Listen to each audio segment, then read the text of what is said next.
मला आता इथून भांडूपला जायचं आहे, भांडूपची सभा आटपून मला त्याच्यानंतर विक्रोळीला यायचं आहे, विक्रोळीची सभा आटपायची. त्याच्यामुळे आपण मला समजून घ्याल अशी मी आशा बाळगतो आपल्याकडे.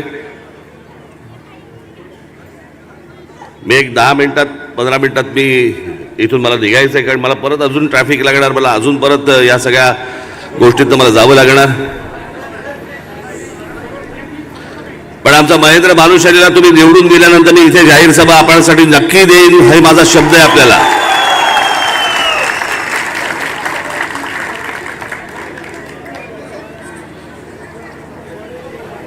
इथे आज आमचा महेंद्र उभा आहे आणि इथे अजून 2 लांडे उभे आहेत. नाही का, 1 लांड्या उभा आहे, 2 का 1?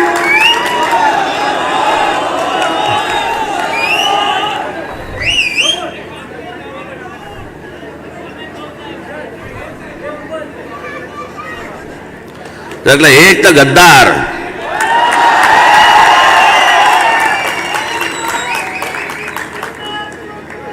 हरामखोर शब्द हा पण कमी पडेल. या लोकांना काय नाही दिलं आम्ही.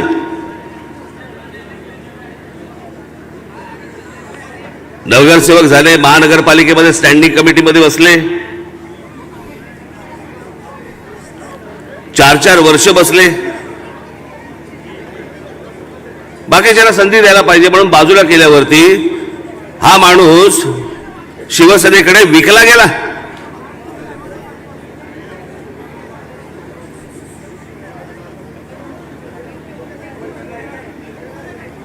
अरे कोणत्या वेळेला विकला गेला? हे 6 नगरसेवक घेऊन विकला गेला ज्या वेळेला माझा मुलगा हॉस्पिटलमध्ये होता.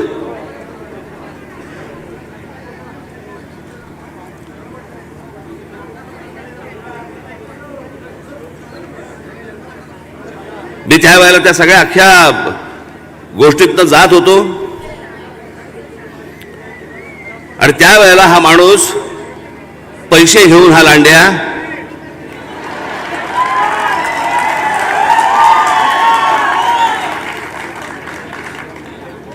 तिकडे विकला गेला. तो विकला गेलाच. मग त्याने आमदारकी दिली, मग हा आमदार झाला आणि त्याच्यानंतर दुसरीकडे विकला गेला.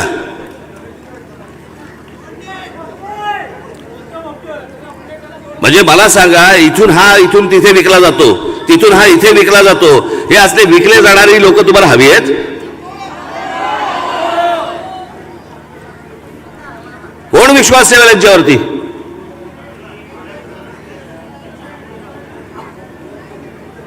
बिल्डरांच्या खिशातली माणसं, सगळ्या गोष्टी पैशावर मोजायच्या, सगळ्या गोष्टी पैशावरती तोलायच्या आणि प्रचार काय करायचा? आमचा भानुशाली म्हणे अमराठी आहे.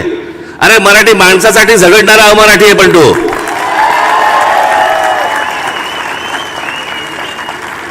या महाराष्ट्रासाठी, मराठी माणसासाठी त्याग करणारा कुठचाही अमराठी माणूस असू दे, माझ्यासाठी तो मराठीच आहे.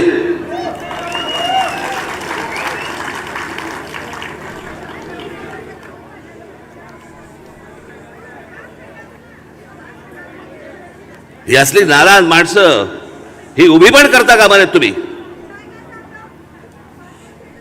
या मतदारसंघामध्ये जी माणसं तुमच्या ओळखीचे परिचयाचे असतील, नातेवाईक असतील, त्यांना सगळ्यांना सांगा याचा इतिहास, या माणसाचा पूर्व इतिहास सगळ्यांना सांगा.